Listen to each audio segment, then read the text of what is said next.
పాలన, నా 30 నెలల పాలన, 2.5 ఏళ్ల పాలన ఎప్పుడు చర్చ చేద్దామో చెప్పు. రా అసెంబ్లీకి. నువ్వు శాతనైతే, నీకు పౌరుషం ఉంటే, నీ పేరు చంద్రశేఖరరావు అయితే అసెంబ్లీకి రా. నీ 10 ఏళ్ల పాలన మీద, నా 2.5 ఏళ్ల పరిపాలన మీద చర్చ చేద్దాం. ఓవేళ చర్చలో ఓడితే అక్కడికక్కడ నేను నీకు క్షమాపణ చెప్తా. లేకపోతే నోరు మూసుకొని గా ఫామ్ హౌస్ లో బోర్ల బొక్కల వండుకొని నిన్ను అడిగినోళ్ళు లేదు, నిన్ను పట్టించుకునేవాళ్ళు లేదు.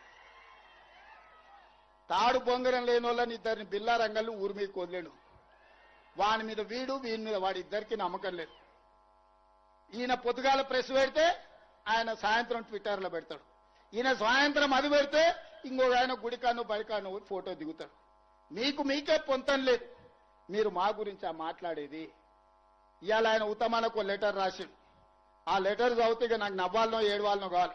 10 ఏళ్లు ఏడ్చినావు కాబట్టి ఆ కాళేశ్వరం కూలిపోయి ఈ రోజు 1,00,000 కోట్లు గోదావరిలో గడిచిపోయినాయి.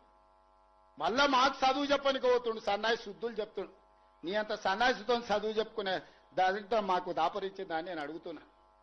అందుకే మిత్రులారా, ఇవాళ వేదిక మీద నుంచి అటు గోదావరి జలాలలో జరిగిన అన్యాయాన్ని మహారాష్ట్ర ముఖ్యమంత్రిని అడుగుతాం, కడుగుతాం, అవసరమైతే మెడలు వంచైనా గోదావరి జలాల మీద తుమ్మిడి ఎట్టి దగ్గర ప్రాణహిత చేవెళ్ల ప్రాజెక్టును కడతాం.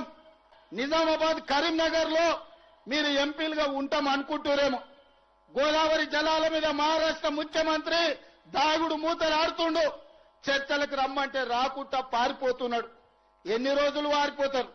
మిమ్మల్ని ఊరు నుంచే తరిమే రోజు వస్తుంది.